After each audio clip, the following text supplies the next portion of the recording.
So, hi there, my name's Neil. I'm student ambassador with Plymouth University. I came here originally to study marine biology and oceanography, and then recently I've returned to do a master's. So, as it might be apparent, I came in as a mature student. Before that, I used to actually work in technical theatre, so sound and lights, you might see at theatres or festivals. That's the sort of thing that I worked on predominantly for many, many years. Underlying that, I had a keen interest in the marine environment. I was a scuba diver and have spent many years sort of diving in that environment. And part of me wanted to learn more about it, hence why I decided to sort of take that choice and retrain and learn more about the environment. So there was a couple of things. Obviously, being a mature student coming in after that, it was a little bit of a concern in my head, and duly it was pretty much only in my head about, am I coming into university at the sort of, am I too old to do this? Am I going to be able to cope, etc., etc.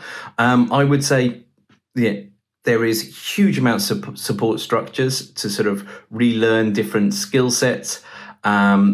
My statistics, I had to spend quite a lot of time relearning maths and how all that sort of worked. But there are some great places in the library and support structures online. And as I said, where you can go and just sort of have drop-ins where you can meet people. But also, you tend to find that everybody's in a similar sort of situation. There's an awful lot of people. Some are better at some things and some are worse at others. And myself and my classmates would often work through things together. So it's a really good atmosphere. And the library at the university does encourage that. It's open 24 hours a day, 365 days a year. It has a multitude of different sort of study spaces, from group work to individual work. There's huge amounts of resources there, some of which I've just highlighted. So going back to the application process, before I came to Plymouth University, I was obviously looking at several different universities. One of the key things I would say is, if you can, get to the university, go to an open day, see them. Obviously, things have been a little bit different in this, but even if you're doing things where you're just going to a virtual talk or anything else like that, go along, have a chat, meet them. Because for myself, the thing which really attracted me to Plymouth University was when I met the lecturers and the students. The lecturers were so passionate, so friendly, and so welcoming to new students who they really, really wanted to teach you, and they really wanted you to come and learn at the university. And since being here, I found that is not just with the marine sciences. I've seen it across multitudes of different areas, and if you speak to some of the students here, I'm sure you'll hear a very similar story. And that's what I did as well. I spoke to the students. How is it? What are you enjoying about it? What are the facilities like? Do you actually get to use some of these facilities? I went to a couple of other universities, and much as they were saying, oh, we've got this fantastic vessel, the students never went on it. I know here at Plymouth, we use them.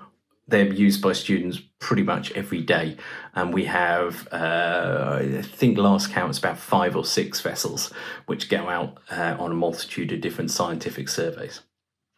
So yeah, look at the facilities, look at the course, but have a chat to the lecturers and the students involved and see how it is. One of the really key things that the University of Plymouth I felt does really well is, and again, it's not just with my course, but it's the hands-on practical work. So we go out on huge amounts of field courses, pretty much from the day one when you come here. It's let's go out, let's go and do some stuff actually in the environment, learning about the environment, and then we'll take that back to the lab, and then we'll look at them in the lab conditions. And that goes on and on throughout the whole course. And as I said, it's not just in the marine environment. I've spoken to dentists, other earth science students, artists.